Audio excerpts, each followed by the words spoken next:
तो मोस्टली ये video class 12th के स्टूडेंट्स के लिए है। लास्ट ईयर हम भी क्लास 12th में थे, हम भी ऐसी वीडियोस ढूंढते थे।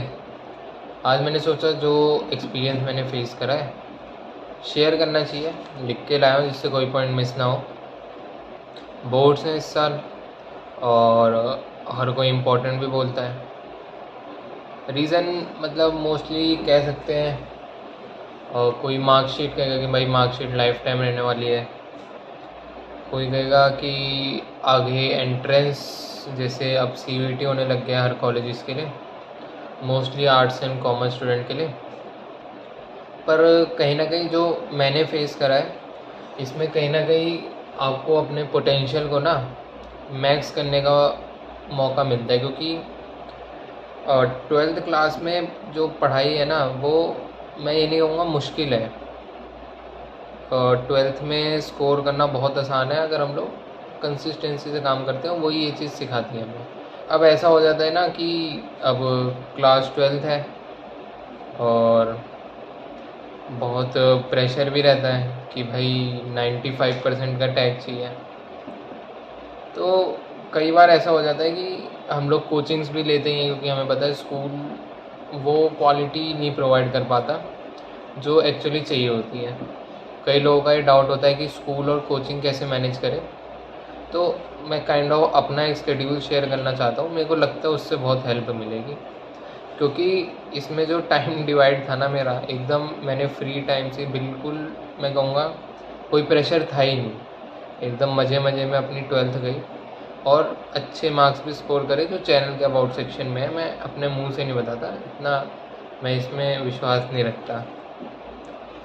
जैसे अब मैं अगर देखूँगी तो मैं 8:30 बजे के आसपास उठ जाता था और आधे घंटे में नाश्ता वगैरह कुछ थोड़ा मोड़ा खा के अब हाँ, वैसे ये भी कहेंगे कई लोग कि 8:30 बजे कैसे उठता था, स्कूल तो सुबह स्टार्ट होता है, तो मेरा इवनिंग स्कूल था।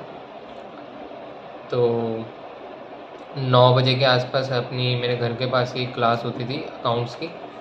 वो वैसे तो 1 घंटे की क्लास होती है, पर हम लोग 1 घंटा मान नहीं सकते उसे, वो ऑलमोस्ट 1 डेढ़ घंटा निकल जाती है। तो 10:30 तक वो क्लास चलती थी, ऑलमोस्ट 11 बजे तक मैं घर पे आ जाता था। 1 घंटा मेरे पास रहता था स्कूल की तैयारी के लिए और 12 बजे मैं जो है स्कूल के लिए निकल जाता था, क्योंकि 1 बजे स्कूल स्टार्ट होना पड़ता था। तो मैं 1 बजे मतलब 1 घंटा पहले अपन लोग आराम से स्कूल जाते थे। 6 बजे तक का स्कूल होता था, उसके बाद का भी मैं 1 घंटा निकाल दूँ तो 7 बजे तक मैं घर पे होता था। अब 7 बजे होती थी मेरी क्लास, मोस्टली इकनॉमिक्स की होती थी और कभी कभार 8 बजे मैथ्स भी होती थी, पर वो एक ही दिन नहीं होती थी, अलग अलग दिन होती थी। MWF TTS तो कभी कभार 7 से 8 क्लास होती थी, तो 8 से 9। अब कई लोग कहेंगे यार यहाँ तो 9 सुबह से उठ के लेके 9 बजे तक तो दिन ख़त्म बिल्कुल। ऐसे मैं एक बार पूरा क्लियर करता हूँ कि सोने तक का, फिर मैं आगे बताता हूँ कि इसमें क्या चीज़ थी जो मेरे को मेंटली एकदम फ्री रखती थी। जैसे अगर मैं सेकंड वाले लूँ कि जैसे 8 से 9 कभी कभार मेरी मैथ्स की क्लास होती थी, तो 9:30 तक मैं फ्री हो जाता था। अब 9:30 बजे के बाद मैं मतलब इतनी एनर्जी रहती थी, रेस्ट वेस्ट का तो इतना नहीं होता था, पर हाँ 9:30 बजे के बाद हम लोग गेम खेलने बैठ जाते थे। अब पता है भाई, अब टिपिकली दोस्त हम सारे BGMI खेलने बैठ जाते थे, पहले PUBG बोलते थे। वो खेलते थे हम लोग 2-2.5 घंटा आराम से 11:30-12 बजे तक। और वैसे भी मैं सुबह 8:30 उठता था तो नींद अच्छी खासी पूरी हो जाती थी। तो फिर हम लोग उसके बाद स्कूल का होमवर्क अगर थोड़ा मतलब, क्योंकि जैसे डेली में ना इतना होमवर्क होता नहीं था, होता भी था तो वो मतलब अपन लोग 1 बजे 2 बजे तक मैं सोता था आराम से, तो तब तक कवर करके सोता था। अब यार इसमें देखेंगे तो पूरा दिन जो है, जैसे मैंने बताया कि 8:30 बजे 9 बजे अगर मैं मानूँ मेरी क्लास है, तो उससे लेके शाम के तो नहीं बोलना चाहिए, रात के 9:30 बजे मैं फ्री हो रहा हूँ, तो ये तो पूरा दिन खा गया। तो ऐसी बात नहीं होती, 12th में खासकर ऐसी बात नहीं होती। रीज़न बिंग संडे ऑफ मिल जाते हैं और क्लासेस जैसे मैंने बताया कि ये जो मेरी क्लासेस है मॉर्निंग वाली जैसे और इवनिंग वाली, तो ये TTS MWF नहीं होती थी, ये मतलब सॉरी TTS MWF होती थी, रेगुलर नहीं होती थी, तो उसमें मेरे को गैप मिल जाता था।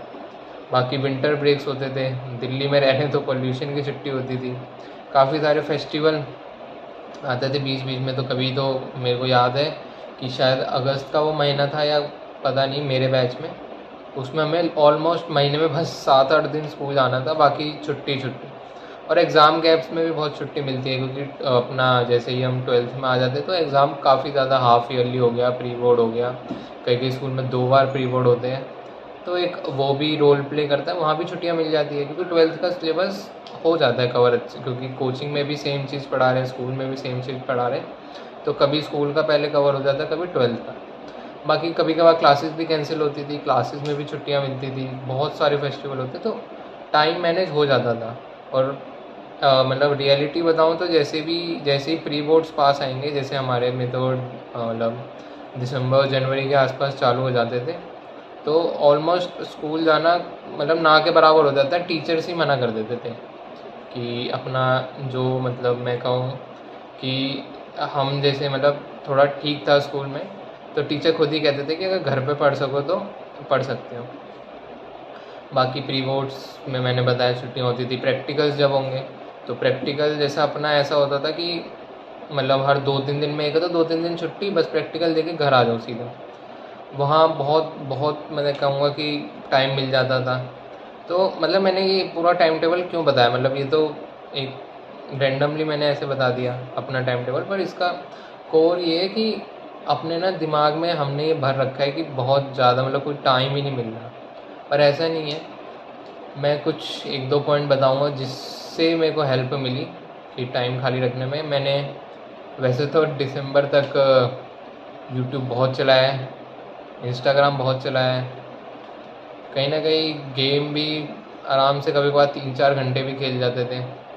पर दिसंबर के बाद जैसे ही प्री बोर्ड का टाइम आया ना, तो थोड़ा सा ट्रैक पे आ गए थे हम लोग कि थोड़ा सा टाइम देते हैं बोर्ड्स को, 1-2 महीने की बात है। तो वो टाइम दिया, इंस्टाग्राम वगैरह गेम वगैरह खेलना थोड़ा छोड़ा, 2 महीने में सब कुछ ट्रैक पे आ गया था। पर इसका मतलब ये नहीं है आखिरी के 2 महीने में तैयारी करनी है। तैयारी स्टार्टिंग से चलती थी, जैसे मैंने बताया कि मैं क्लासेस बहुत रेयरली, मैं कहूँगा पूरे साल में 2 से 3 क्लास मिस हुई होगी, वो भी शायद मैं ऐसे ही बोल रहा हूँ, बट हाँ। और दूसरी चीज़ कि गैप्स फाइंड करने, जैसे मैं एक टिप देना चाहूँगा कि जैसे जब हम स्कूल वगैरह जाते थे तो मतलब जैसे मेरा गवर्नमेंट स्कूल था, तो कोई भी ऐसा दिन नहीं गया, वैसे 8 पीरियड होते थे, कोई भी ऐसा दिन गया ही नहीं कि जिसमें 8 के 8 पीरियड लग रहे हैं। तो अब ऐसे में हम लोग क्या करते थे, जैसे पहला पीरियड मेरा मोस्टली मैं बताऊं तो मैं अगर गलत नहीं हो तो कुछ माइंडफुलनेस का होता था, मोस्टली स्कूल में होता होगा। तो वहाँ जो पीरियड होता था वहाँ मैं हम लोग मेरे को याद है कि नोटबुक का काम पूरा कर लेते थे, क्योंकि उसके बाद हमारा इंग्लिश का पीरियड होता था और ऑलमोस्ट हमारा लास्ट पीरियड भी खाली निकल जाता था, वो भी कुछ ऐसे ही मैं कहूँ काउंसलिंग वगैरह का होता था, तो वहाँ भी हमें फ्री मिल जाता था। और कभी कभार जैसे बीच में टीचर ही नहीं आए, और कभी कभार ऐसा होता था कि वो टीचर नहीं आए जिसके दिन में 2 पीरियड है, तो वो दिन भी खाली हो जाता था। तो अटेंडेंस अपनी पूरी है और काम भी अपना वहीं, सारा रिटर्न वर्क वहीं हो जाता था। बात रही रिवीजन की, वो या तो रात में कर लेते थे या सीधा अपना लास्ट बेंच पे बैठ के वहीं ख़त्म कर देते थे। और मैं अगर सही जेन्युइन बात बताऊँ ना, तो रिवीजन की ज़रूरत नहीं पड़ेगी। रीज़न बीइंग, अगर कोचिंग और स्कूल को मिस नहीं कर रहे हो ना, तो बहुत ज़्यादा फ़ायदा मिलेगा। क्योंकि कई बार ऐसा हुआ है कि सेम टॉपिक कोचिंग में चल रहा है, सेम टॉपिक स्कूल में चल रहा है, तो स्कूल में जैसे थोड़ा बहुत आधा समझ आया, स्कूल के टीचर्स बढ़िया थे मतलब बोल दो, पर कभी कभार कुछ कुछ ऐसा होता है ना कि जैसे स्कूल में जैसे हमारी क्लास में तो 40-50 बच्चे भी आ जाते थे, तो बीच में डाउट वगैरह नहीं पूछा या पीरियड बहुत छोटा हुआ तो उसके बीच में टीचर को परेशान नहीं करते थे, टीचर की सुन लेते थे। फिर जब कोचिंग में सेम टॉपिक होता था तो वहाँ हम लोग डाउट पूछ लेते थे कि भाई कि स्कूल में तो ऐसे ऐसे टॉपिक्स बताया, तो क्या ये ठीक है वो ठीक है, मतलब डाउट। क्योंकि कोचिंग में मतलब भगवान की दुआ से बहुत अच्छे टीचर थे हमारे, एक वो फ़ायदा मिल जाता है। तो इस वीडियो का मतलब वो क्या रहा, समरी क्या रही कि मैं कहूँगा कि वैसे मुश्किल नहीं है, ये बना रखा है 12th में, ये वो कुछ नहीं होता। दूसरी बात, गैप ढूंढो। गोल मैं ऐसा रहता था कि जैसे मैंने दिन में लिखा है ना कि भाई इस चैप्टर का ये टॉपिक पढ़ना है, टॉपिक पढ़ लिया, बार ज़बरदस्ती नहीं बैठे रहना, अपना ये टॉपिक कवर है, अपना आराम से जो करना है करो, टीवी देखो, गेम खेलो, कोई दिक्कत नहीं। जेन्युइनली बताऊँ, पूरे साल सेल्फ स्टडी के नाम पे डेली 2 घंटे पढ़ा होगा बस मैंने, कोई 4 5 घंटे नहीं पढ़ा।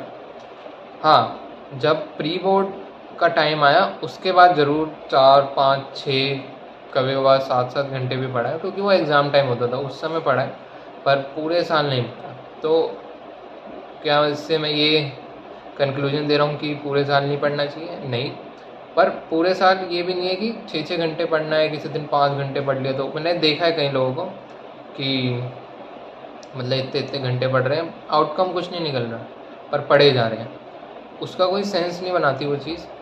जितना दिमाग में घुस रहा उतना घुसाओ। ये है कि अपने पास रिसोर्सेज पूरे होने चाहिए। जैसे ही मैंने बताया कि स्कूल कोचिंग में रियली मिस करता था, तो नोट्स मेरे पास सारे रहते थे, टेस्ट में सारे दे दिया करता था। भले कम मार्क्स आए, कई बार मेरे मैथ्स में कम मार्क्स आते थे, पर मिस नहीं करते थे, क्योंकि एक जब दिमाग से कनेक्शन रहता है ना उस चीज़ का, तो वो चीज़ निकल जाती है। बाकी नीचे कमेंट सेक्शन में बताना अगर नेक्स्ट वीडियो किस पे चाहिए। कोशिश करूँगा वो चीज़ प्रोवाइड ना करूँ यूट्यूब पे जो ऑलरेडी प्रोवाइडेड है, कुछ नया प्रोवाइड करने की कोशिश करूँ जो मेरा एक्सपीरियंस हो, चाहे वो रिसोर्सेज की उसमें हो, चाहे वो स्ट्रेटेजी हो, चाहे वो कोई अपडेट कुछ भी हो। बट हाँ, कोशिश करूँगा जो मेरे को अपने टाइम पे कभी कभार मतलब ऐसा मतलब रिसर्च करके मैं कहूँगा कि चीज़ें ढूंढनी पड़ती थी कि कौन सी जेन्युइन है कौन सी नहीं, उसको मैं वन स्टॉप सॉल्यूशन बना दूँ और आगे आने वाले टाइम पे कुछ बड़ा भी करेंगे। इस वीडियो को यहीं तक रखते हैं। Thanks for watching, bye bye.